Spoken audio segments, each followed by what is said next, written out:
আমার বন্ধুগণ,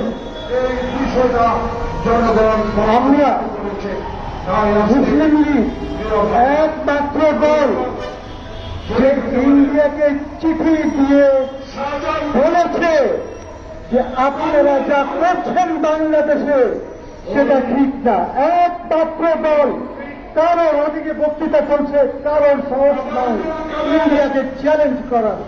আমরা করেছি চিঠি দিচ্ছি আমরা ওদেরকে যে আপনারা হুঁশিয়ার হয়ে যান। আপনারা যেভাবে বাংলাদেশের বিরুদ্ধে প্রোপাগান্ডা চালাচ্ছেন, হুঁশিয়ারি উচ্চারণ করেছি। একমাত্র দল সেটা হল বাংলাদেশ মুসলিম লীগ। আপনারা চাইলে আমাদের চিঠি দেখতে পারেন যে আমরা কি করেছি। জামাতে ইসলামী আমির বলেছেন যে আমরা এমন কিছু করব না যেটা ভারত পছন্দ করে না। আর আমরা বলতে চাই যে আমরা ভারতের ওয়ার্নিং দিতে চাই যে আপনারা এমন কিছু করবেন না যেটা আমরা পছন্দ করি না, এমন কোন কাজ করবেন না, এটা আমরা বলতে চাই।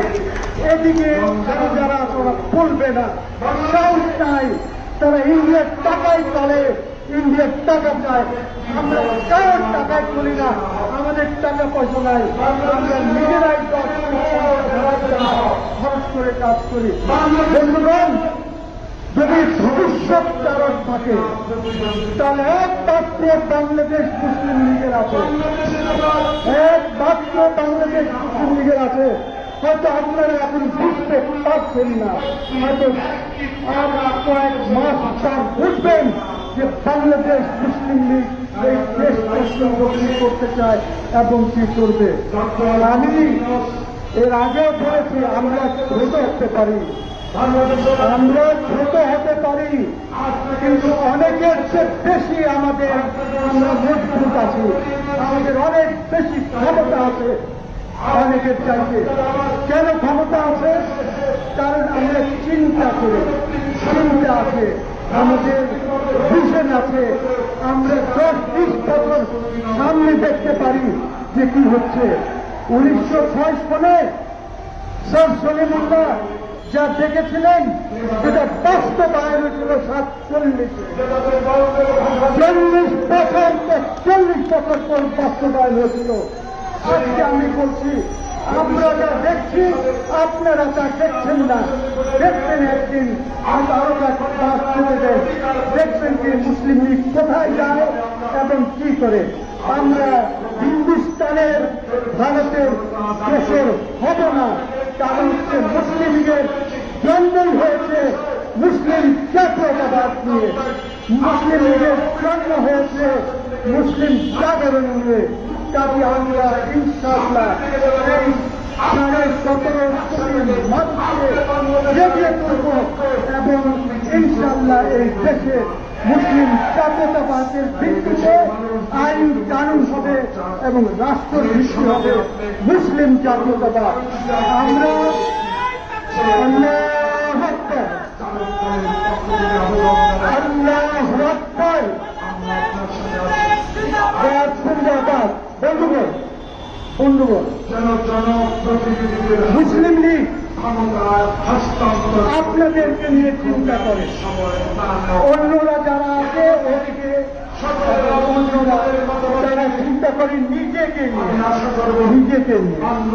আমি আপনাদেরকে বলতে চাই যে ইনশাআল্লাহ জনগণকে, মুসলিম লীগ গরিব জনগণকে, আমরা বড় লোকদের কথা বলতে চাই না, আমরা গরিব জনতাকে ইনশাআল্লাহ, আমি আবার আজকে বলছি, সেদিনও বলেছিলাম, যাদের আয় 10 থেকে 20 হাজার টাকা পর্যন্ত আছে তাদেরকে আমরা 200 ইউনিট বিদ্যুৎ 2 টাকা করে ইউনিট দেব।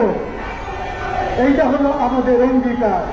যাদের আয় 20,000 টাকা পর্যন্ত আছে তাদেরকে আমরা চিকিৎসা কার্ড দেব, যে কার্ড নিয়ে আপনারা যে কোনো হাসপাতাল বড় লোকদের হাসপাতালে যাবেন 5-6 লক্ষ টাকা পর্যন্ত সেটার ব্যবস্থা আমরা করব, অর্থাৎ আমার সরকার করবে, আমরা যদি সরকারে যেতে পারি।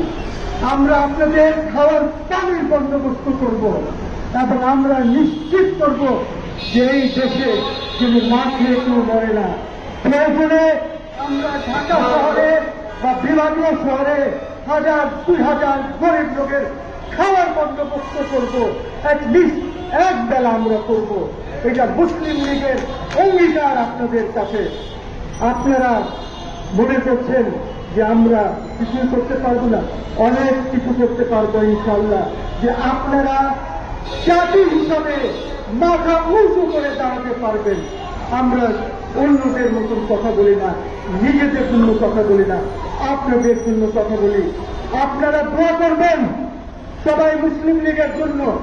আর ইনশাল্লাহ যারা আজকে আমাদের দিকে তাকিয়ে হাসে, মনে করে আমরা কিচ্ছুই জানি না, কিচ্ছুই বুঝি না, তারা দেখবেন একদিন লজ্জায় পড়বে এবং এমন লজ্জায় পড়বে যে লজ্জিত হবে। বন্ধুগণ, আমাদের একটা প্ল্যান আছে আপনাদের জন্য, একটা অর্থনৈতিক প্ল্যান আছে আমাদের জন্য, আমাদের একটা ডিফেন্স প্ল্যান আছে আপনাদের জন্য, আমাদের একটা সিকিউরিটি প্ল্যান আছে আপনাদের জন্য।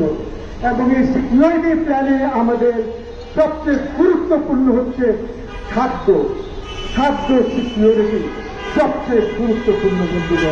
বন্ধুগণ, আপনারা আসেন, আমাদের সাথে যোগ দেন। ইনশাল্লাহ দেখবেন যে আপনারা একদিন ক্ষমতায় যাবেন এবং ক্ষমতায় গিয়ে এই 17.5 বা 18 কোটি লোকের খিদমত করবেন। আপনারা সকলে ভালো থাকবেন, নিজের খেয়াল রাখবেন, আশেপাশের লোকজনেরও খেয়াল রাখবেন। এটা হলো আপনাদের দায়িত্ব, আমাদের সবাই দায়িত্ব যে আমাদের আশেপাশে যারা আছে ওদেরও খেয়াল রাখি। সকলকে অসংখ্য ধন্যবাদ, ভালো থাকবেন। আসসালামু আলাইকুম। নারায়ে তাকবীর, নারায়ে তাকবীর, নারায়ে তাকবীর।